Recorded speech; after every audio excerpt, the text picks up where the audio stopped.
नमस्कार. आपल्या यूट्यूब चॅनलमध्ये तुम्हा सगळ्यांचं पुन्हा एकदा स्वागत आहे. या ठिकाणी आज आपण घेऊन आलेलो आहोत की आत्तापर्यंतचे 2013 पासून ते 2025 पर्यंतचे जे काही PYQs आहेत, प्रिव्हियस इयर क्वेश्चन पेपर, त्याच्यामध्ये इंग्रजीचे जे स्पेशली प्रश्न विचारलेले आहेत. कारण याच्या आधीच्या व्हिडिओमध्ये आपण पाहिलेलं आहे की जर तुम्ही पाहिलं नसेल तर या व्हिडिओच्या डिस्क्रिप्शनमध्ये मी त्या व्हिडिओची लिंक दिलेली आहे, ज्याच्यामध्ये पूर्ण इंग्लिशच्या सिलेबसबद्दलची माहिती या ठिकाणी तुम्हाला मिळणार आहे. तर तो व्हिडिओ जरूर जाऊन लवकरात लवकर बघा. आणि त्याच्यानंतर आज आपण या ठिकाणी चर्चा करत आहोत की प्रत्यक्षामध्ये एक्झाममध्ये विचारले जाणारे प्रश्न हे कोणत्या पद्धतीचे आणि कोणत्या प्रकारचे असतात. चला तर मग वेळ न घालवता आपण व्हिडिओला पटकन काय करूयात, सुरुवात करूयात. आता या ठिकाणी आपण बघूयात की पहिला जो प्रश्न आहे की फिलिंग द ब्लँक्स वरती आहे बघा. Filling the blanks with correct alternatives.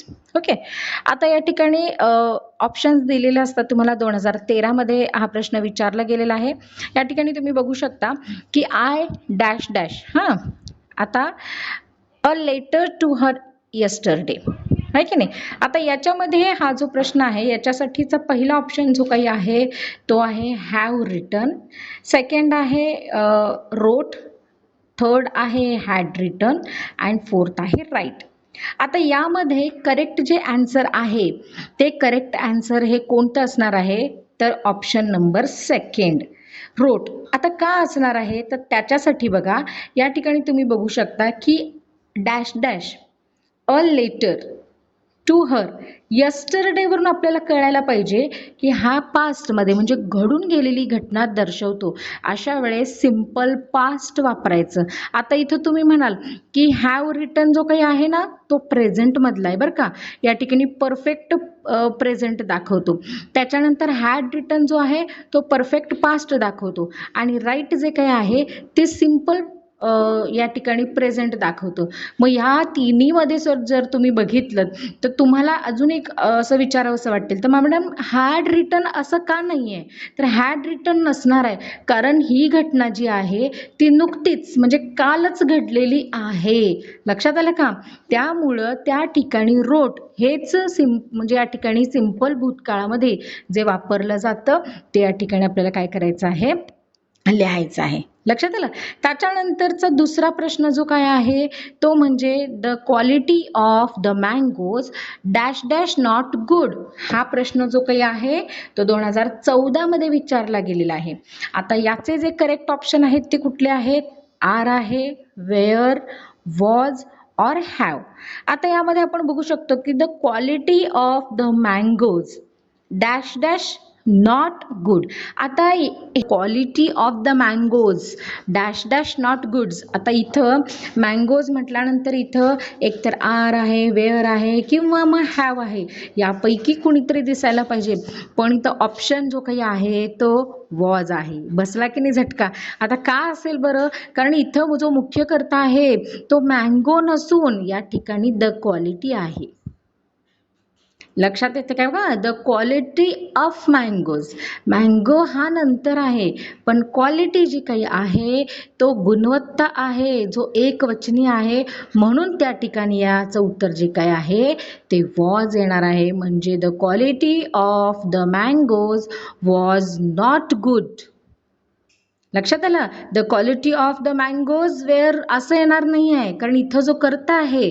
म्हणून मी सुरुवातीला तुम्हाला सांगितलं की जेव्हा आपण अभ्यास करू तेव्हा या ठिकाणी या गोष्टींचाही विचार करणं गरजेचं आहे की अरे इथं तर मँगोज आहे म्हटल्यानंतर हे सिंग्युलर प्लुरल हा गोंधळ तुमचा होणं स्वाभाविक आहे.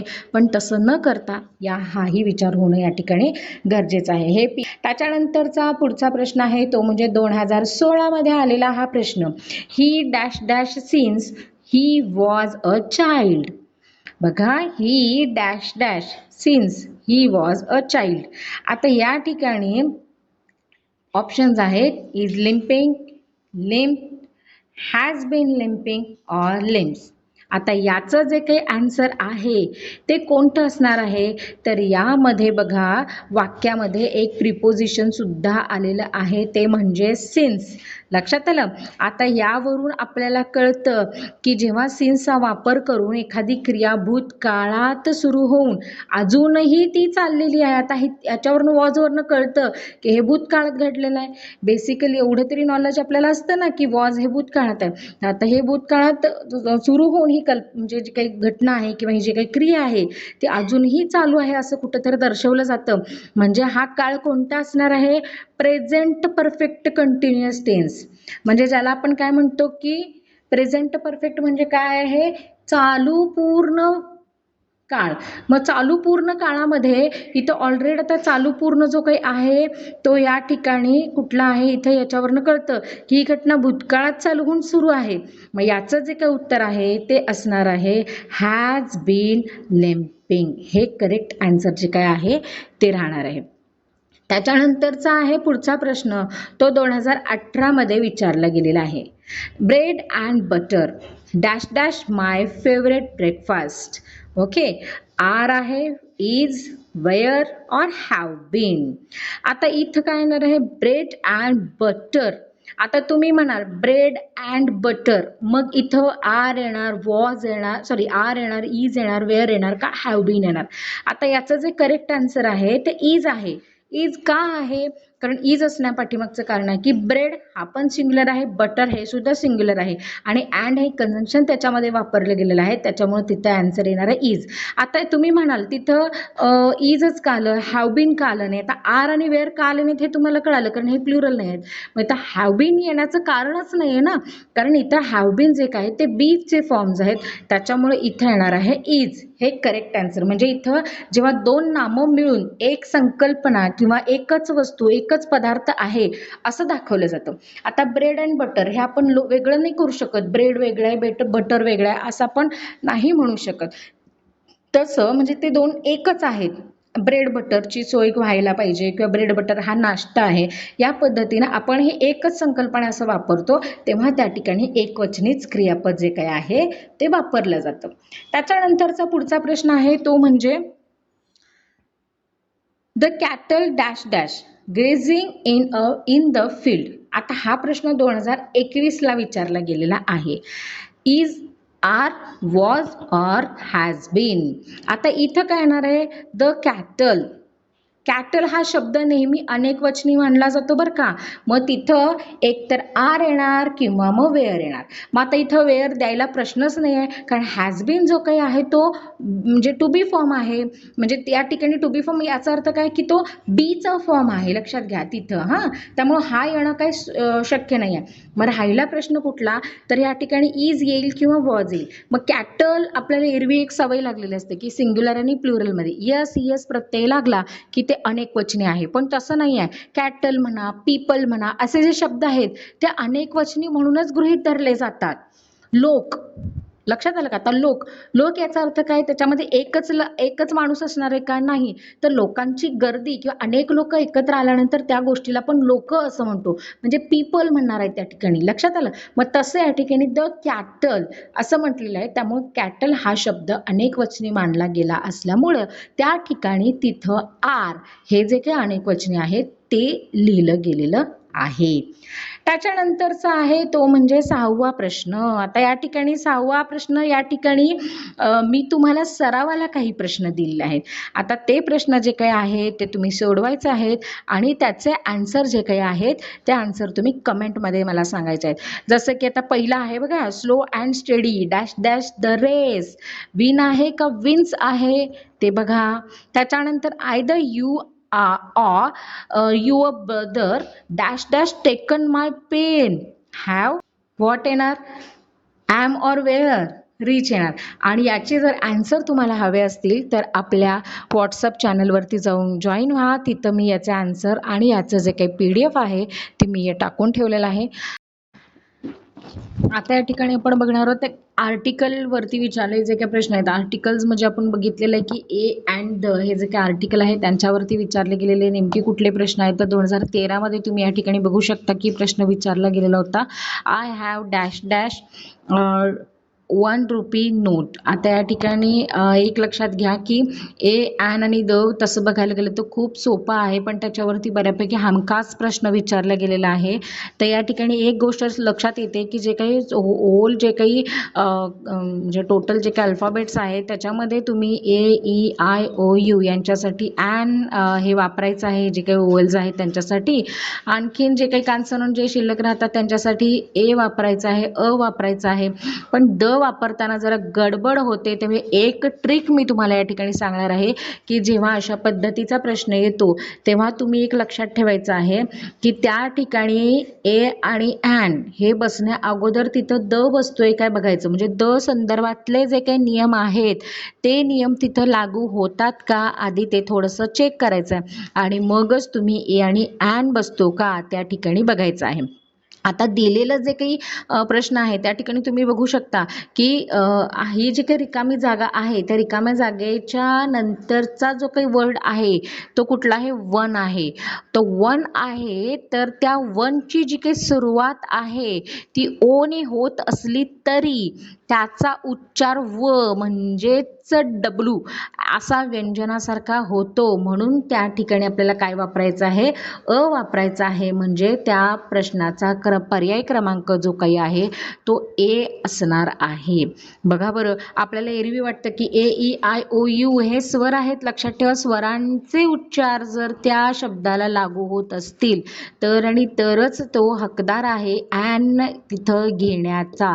अदरवाईज त्या ठिकाणी किंवा द येतोय का ते तिथं बघणं गरजेचं आहे.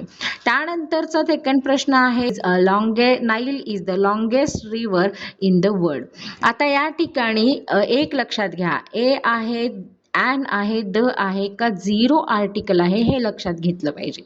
आता इथं तुम्ही बघाल मी मगाशी वापरलं त्या पद्धतीने तुम्ही बघू शकता की जी रिकामी जागा आहे त्याच्यानंतरचा शब्द जो काही आहे नाईल आहे, हो की नाही. तसं बघायला गेलं तर एन या लेटरनी म्हणजे एन या लेटरनी त्या शब्दाची सुरुवात झालेली आहे.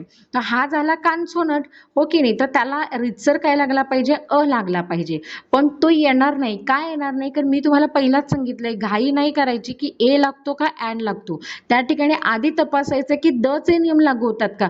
मग द मधला एक नियम असा आहे की नदीचं नाव असेल, पर्वताचं नाव असेल, वर्तमानपत्राचं नाव असेल, एखाद्या महान ग्रंथाचं नाव असेल तर यांच्या अगोदर मग या नावांची सुरुवात मग ते भले एखाद्या कॉन्सोनंटने होऊ दे किंवा एखाद्या ओवेलनी होऊ दे तर त्यांना त्या ठिकाणी काय लावायचं आहे, दच वापरायचं आहे. मग या ठिकाणी नाईल ही एक नदी आहे, रिव्हर आहे. पुढे जाऊन वाक्य पूर्ण वाचा. लक्षात आलं का. तर रिव्हर आहे तर बऱ्याचदा गंगा नदीबद्दल सुद्धा गोंधळ होते बघा. गंगा गर्ल आहे का ते पुढे जाऊन बघा. शी इज अ ब्राईट स्टुडंट आहे, Ganga is a tallest girl आहे, असं काही वाक्य आहे का बघा आणि मगच त्या गंगाला डिक्लेअर करा की ती युनिव्हर्सल ट्रूथ मध्ये येते का मग एक कॉमन पर्सन आहे. तर या ठिकाणी नाईल एक रिव्हर आहे. सो रिव्हर साठी काय वापरलं गेलेलं आहे, द वापरलं गेलेलं आहे. नेक्स्ट आहे copper is dash dash useful metal. See आता या ठिकाणी एक गोष्ट आहे, रिकाम्या जागानंतरचा पहिला शब्द युजफुल आहे, हो की नाही. तर युजफुल आहे तर या ठिकाणी युजफुलचा जो काही हे जे काही युजफुल आहे ते रिकाम्या जागानंतरचा जो शब्द आहे तो तेवढाच बघायचा आहे. तो शब्द कुठला, युजफुल आहे. आता या युजफुलच्या स्पेलिंगची सुरुवात कशाने होते तर यूने होते. मग हा जो यू आहे याचा उच्चार य सारखा होतो. युजफुल, युजफुल या शब्दाचा उच्चार या ठिकाणी होतो य ने होतो, म्हणजे य सारखा होतो. तर त्यामुळं याच्यासाठी ॲन येणार नाही तर तिथं ए वापरावं लागणार आहे. लक्षात घ्या. म्हणजे he is dash dash sorry he is dash dash honest man. आता इथं मात्र या ठिकाणी ए आहे, ॲन आहे, द आहे का, नन ऑफ दिस आहे. आता इथं बघा रिकाम्या जागानंतरचा शब्द कुठला आहे, ऑनेस्ट आहे. तर त्याच्या स्पेलिंगची सुरुवात एच नी होते. मग आता जरी एच नी त्याची सुरुवात होत असली तरी त्याचा जो उच्चार आहे तो हॉनेस्ट असा आपण करत नाही, तर त्याचा उच्चार ऑनेस्ट असा आपण करतो, म्हणजे ओ नी करतो. तर ओ याचा अर्थ काय तर तो या ठिकाणी स्वरांमध्ये येतो, मग सायलेंट ओ सारखा होतो. म्हणून त्याच्या आधी आपल्याला काय वापरायचं आहे, ॲन वापरायचं आहे. म्हणजे ऑप्शन नंबर कुठला आलेला आहे, सेकंड आलेला आहे.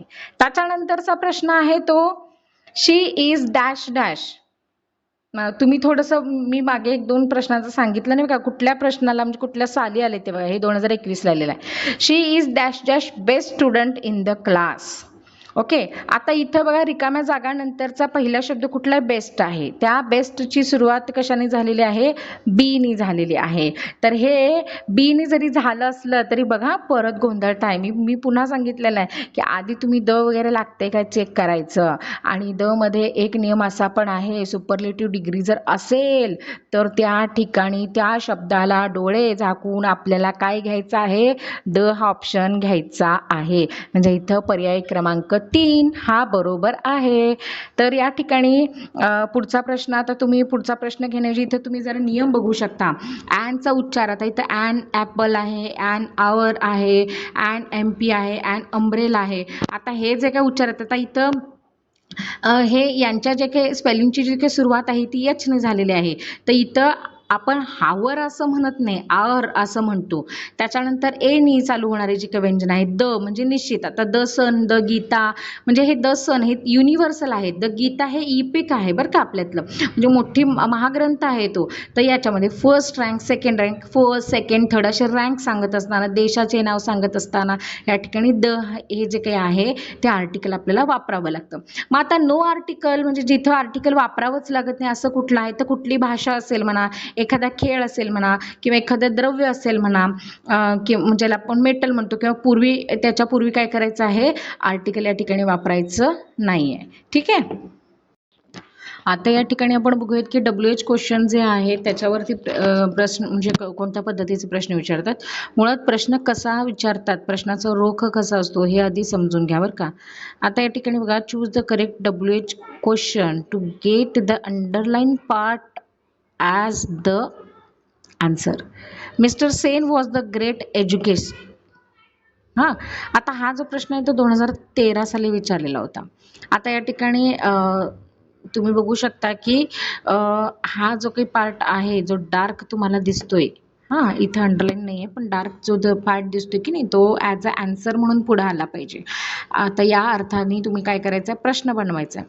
मग इथं काय दिलेलं आहे की आता जो वर्ड आहे त्या वर्डला शोभेल असा जो WH वर्ड आहे तो आपल्याला काय करायचा आहे, निवडायचा आहे.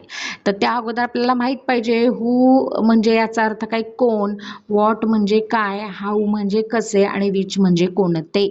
लक्षात आलं. मग आता इथं प्रश्न तयार करत असताना बघा, मिस्टर सेन यांच्याबद्दल सांगितलेलं की ते कोण होते, हू वॉज मिस्टर सेन असं आहे. पण आता एरवी बघितल्यानंतर आपल्याला वाटेल की मी तर म्हटलं ना आता की हू वॉज असं म्हटलेलं आहे, तर मॅडम कोण हे बरोबरच आहे ना, तर नाही बरं का, हे चूक आहे. हे म्हणजे आन्सर नाही. जेव्हा तुम्ही एखाद्या व्यक्तीच्या कामधंद्याबद्दल बोलता किंवा एखाद्या व्यक्तीच्या प्रोफेशनबद्दल बोलता तेव्हा ते लिहत असताना व्हॉटनी प्रश्न विचारायचं बऱ्याचदा विचारलं जातं बघा. व्हॉट इज युअर फादर, लक्षात आलं का. मग व्हॉट म्हणजे याचा अर्थ काय, जेन्युनली आपल्याला माहीत असतं काय, मग काय तुझे बाबा काय असं नाही, त्याचा अर्थ तुझे बाबा कोण आहेत असा त्या ठिकाणी प्रश्न विचारायचा असतो. त्याच्यामुळं या ठिकाणी मिस्टर सेन यांच्या प्रोफेशनबद्दल सांगितलेलं आहे, तर ते विचारत असताना हाऊ, विच आणि हूचा संबंध येत नाही. तिथं व्हॉट म्हणजे सेकंड हा जो काही आहे तो प्रश्न या ठिकाणी बरोबर आहे. त्याच्यानंतर पुढचा आहे, the meeting is being attend in the hall. आता हॉल हा जो काही आहे तो अंडरलाईन पार्ट आहे, तर हा ॲन्सर म्हणून यायचा आहे. तर 2014 साली विचारलेला आहे हा प्रश्न. तर या ठिकाणी एक साधी गोष्ट आहे की या प्रश्नामध्ये ना तुम्ही मार्क अजिबात जातच नाही, एवढं लक्षात ठेवा. का जाणार नाही, कारण किती सुंदर आणि किती सोपं विचारलं बघा. उत्तर फक्त तिथंच आहे. तुम्हाला की नाही बाकीचं काही करत बसायचं नाही आहे. तुम्हाला इथं वेन म्हणजे कोठे, वेन म्हणजे केव्हा, वेअर म्हणजे कोठे, वाय म्हणजे का, हाऊ म्हणजे कसे, हे जे काही सगळे WH आहेत की नाही, आता हे किती WH आहेत, काय आहेत, तर त्याच्यावरती सुद्धा सविस्तर एक माझा व्हिडिओ मी बनवलेला आहे. आता तो माझ्या चॅनलला सबस्क्राईब करा म्हणजे तुम्हाला सापडेल तिथं. तर त्यामध्ये की नाही यांचे अर्थ पाठ करून ठेवायचे आहेत. आणि हा जो काही दिलेला अंडरलाईनचा पार्ट जो असतो की नाही तो नेमका काय म्हणून विचारलेला आहे हे लक्षात घेतलं पाहिजे. म्हणजे आता त्याच्यासाठी विचारत असताना तो प्रश्न काय म्हणून विचारायचा, वेननी विचारायचा आहे, म्हणजे कोठे म्हणून विचारायचा आहे, कधी म्हणून विचारायचं आहे, का म्हणून विचारायचं आहे, का कसं म्हणून विचारायचं आहे, हे कळलं पाहिजे. The meeting is being attend in the hall. आता इन द हॉल म्हणजे कोठे असा त्याचा अर्थ येतो ना.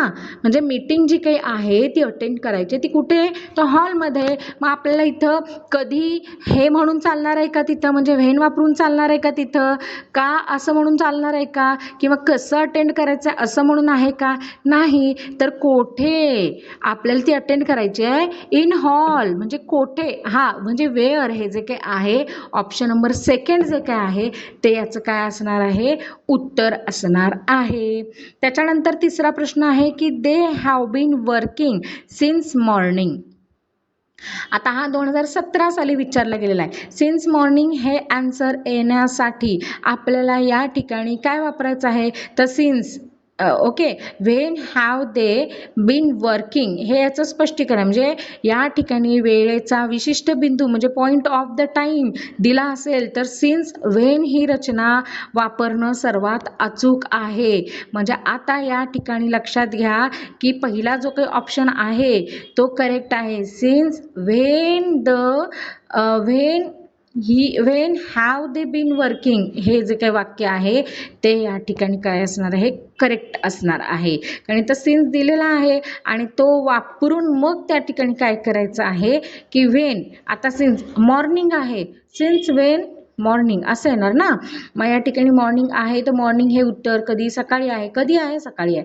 मग हे सांगण्यासाठी व्हेन हे येणार आहे. आता फ्रॉम असं पण आहे इथं, पण तिथं व्हेन वापरलेलं आहे. तर व्हेन आहे बरोबर आहे, पण फ्रॉम हे येणार नाही. त्यामुळे या ठिकाणी जे आन्सर आहे इथं व्हेनचं पण एक आहे बरं का, when they have been seen. पण जेव्हा सीन हा असं जो प्रिपोजिशन वापरलेला असतो तेव्हा त्या ठिकाणी सिन्स व्हेन हे जे काही आहे ते अचूक उत्तर आहे. त्यामुळे कन्फ्यूज करणारे अशी 2 ऑप्शन्स तुम्हाला समोर भेटत आहेत. त्यातला करेक्ट जो काही ऑप्शन आहे तो ऑप्शन नंबर 1 हाच आहे, हे लक्षात घ्या. त्याच्यानंतर पुढचा आहे केशव कुडंट प्ले नीट to the teacher because it was very difficult. आता because it was very difficult जे काही आहे ते या ठिकाणी अंडरलाईन केलेलं आहे. 2018 साली तुम्हाला हा प्रश्न विचारला गेलेला आहे. आता यामध्ये because it was very difficult.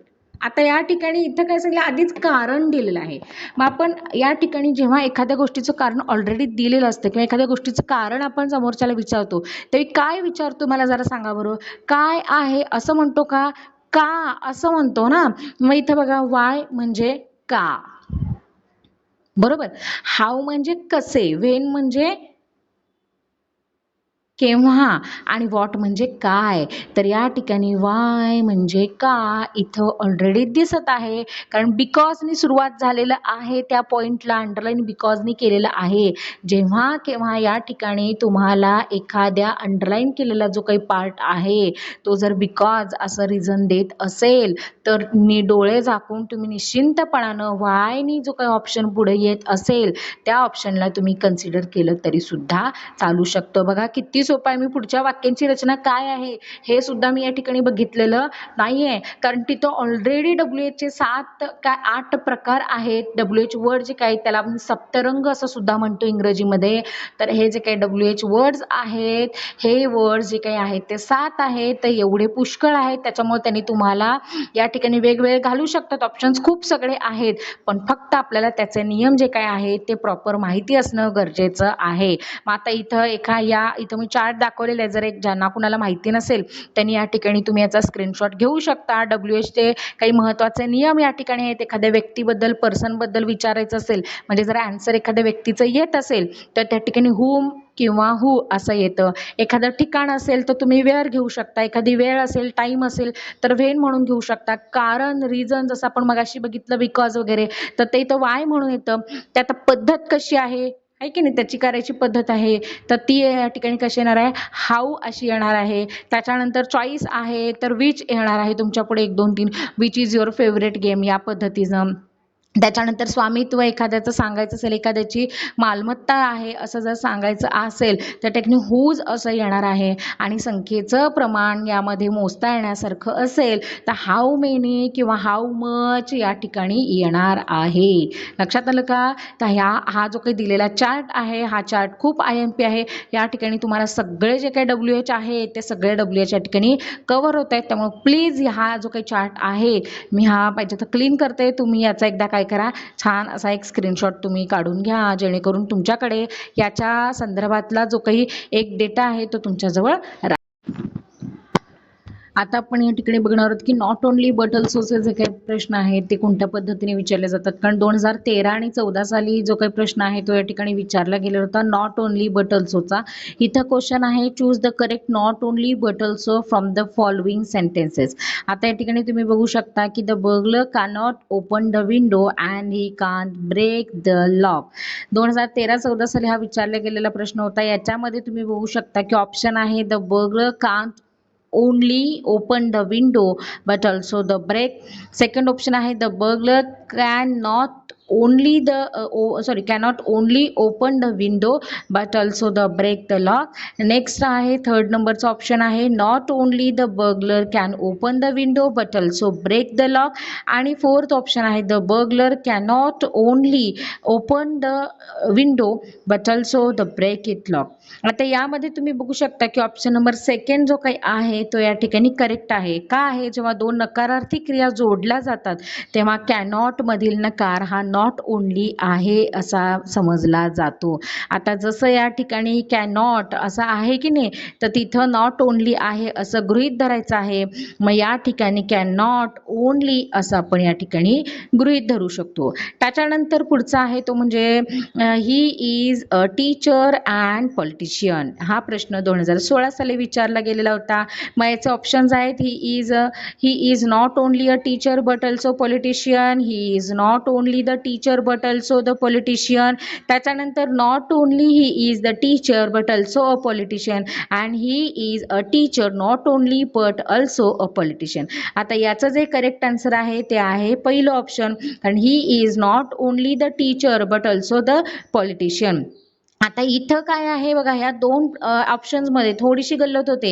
He is not only असं एक आहे आणि ही नॉट ओनली असं एक आहे. आता इथं मूळच्या दिलेल्या वाक्यामध्ये इज आहे तर तुम्ही त्याच्यामध्ये इंटरफेअर नाही करायचं, काही काढाय घालायचं काही करायचं नाही आहे. याच्यामध्ये तुम्हाला काय करायचं आहे की ही इज नॉट ओनली ही, आता इथं वाक्यामध्ये काय आहे की जेव्हा दोन ऑप्शन्स दिलेले आहेत, टीचर पण आहे आणि तो पॉलिटिशियन पण आहे, हे कोणाबद्दल आहे, एकाच व्यक्तीबद्दल आहे, ही बद्दल आहे. तर त्यावेळेला काय करायचं आहे, जिथं अँड आहे की नाही त्या ठिकाणी त्या अँडच्या ठिकाणी तुम्हाला बट ऑल्सो घालायचं हे निश्चित आहे. आणि जेव्हा म्हणजे ज्या शब्दाच्या शेवटी म्हणजे पहिलं जे काही आहे प्रोफेशन, त्या प्रोफेशनच्या शेवटी इथं प्रोफेशन दिलेलं आहे की नाही, त्या एक कधी कधी ॲडजेक्टिव्ह असतात, he is smart and tall असं दिलेलं असतं. मग जिथं अँड आहे तिथं काढून तुम्ही बट ऑल्सो घालायचं आहे आणि ज्या शब्दाच्या नंतर तुम्ही बट ऑल्सो घातलेला असताय त्या शब्दाच्या आधी जायचं आणि तिथं तुम्हाला नॉट ओनली घालायचं आहे. हे लक्षात घ्यायचं आहे. हा नियम जो काही आहे तो या ठिकाणी नॉट ओनली बट ऑल्सोच आहे. या ठिकाणी तुम्ही बघू शकता की पुढे विचारलेला आहे Vijayant neither pay attention to present nor learn from the teacher. आता हा 2017 साली विचारला गेलेला प्रश्न आहे. या ठिकाणी विजयंत नावाच्या व्यक्तीबद्दल या ठिकाणी सांगितलेलं आहे, पण या वाक्यामध्ये एक वैशिष्ट्य असं आहे की नायदर हा जो काही वर्ड आहे तो या ठिकाणी ऍड केलेला आहे आणि नॉर हा वर्ड सुद्धा या ठिकाणी आहे. म्हणजे हे वाक्य कशाचं आहे, नायदर नॉरचं वाक्य आहे. ते तुम्ही लक्षात घ्या, ज्या ठिकाणी नायदर वापरलं गेलेलं आहे तिथं नॉट ओनली आणि जिथं नॉर वापरलेलं आहे तिथं बट ऑल्सो वापरायचं आहे आणि जे काही वाक्य आहे ते आहे तसं येणार आहे. म्हणजे यामध्ये वास्तविक परीक्षेमध्ये पर्यायामध्ये काळाच्या म्हणजे टेन्सच्या काही त्रुटी असू शकतात, पण मूळ अर्थानुसार नायदर नॉर काढून आपल्याला तिथं नॉट आणि बट ऑल्सो हे ऍड करायचं आहे, एवढं आपल्याला ध्यानात घ्यायचं आहे. बाकी इतर कुठल्या गोष्टी घ्यायच्या नाहीत, कारण हे वाक्य कसं आहे नायदर नॉरचं आहे ना, त्याच्यामुळे जिथं नायदर आहे तिथं नॉट ओनली घाला, जिथं नॉर आहे तिथं बट ऑल्सो घाला. त्याच्यानंतर हा चार्ट तुम्ही लक्षात घेऊ शकता बघा. करते, दोन करते जोडताना म्हणजे जर दोन करते जोडले तर क्रियापद बट ऑल्सो नंतर येणाऱ्या कर्त्यानुसार वापरायचं आहे. Not only he but also his friends are going या पद्धतीने तुम्ही म्हणजे या ठिकाणी दोन कर्ते असतील तर अशा वेळेला तुम्ही वाक्याच्या सुरुवातीला घ्यायचं आहे. दोन विशेषणं जोडले असतील तर या ठिकाणी जसं की आपण बघतो की she is not only beautiful but also intelligent असं आहे. मग आता या ठिकाणी जेव्हा एकच कर्ता आहे आणि त्याच्याबद्दल 2 विशेषणं सांगितलेली असतात, त्यावेळी क्रमाने काय करायचं आहे, पहिल्या विशेषणाच्या पूर्वी नॉट ओन्ली आणि दुसऱ्या विशेषणाच्या पूर्वी आपल्याला बट ऑल्सो ॲड करायचा आहे. म्हणजे या ठिकाणी जिथं अँड येतं की नाही, तिथं अँड आलेल्या ठिकाणी तुम्हाला बट ऑल्सो घालायचा आहे आणि त्याच्या पूर्वीचा जो वर्ड आहे त्याच्या आधी नॉट ओन्ली घालायचं, जसं आपण मागे कॅन्सर बघितलेला आहे. आणि समानता जर असेल तर यामध्ये आपल्याला काय करायचं आहे, नॉट ओन्ली नंतर जे पद किंवा म्हणजे नाऊन किंवा वर्ब येईल तेच या ठिकाणी काय असणार आहे, बट ऑल्सो नंतर सुद्धा आलेलं असणार आहे. आता या ठिकाणी काही नियम तुम्हाला सांगितलेले स्टेप्स आहेत. म्हणजे वाक्यातील 2 वेगवेगळे घटक वर्ड्स किंवा फ्रेजेस शोधा. त्याच्यानंतर पहिल्या घटकापूर्वी नॉट ओन्ली, दुसऱ्या घटकापूर्वी बट ऑल्सो लिहा.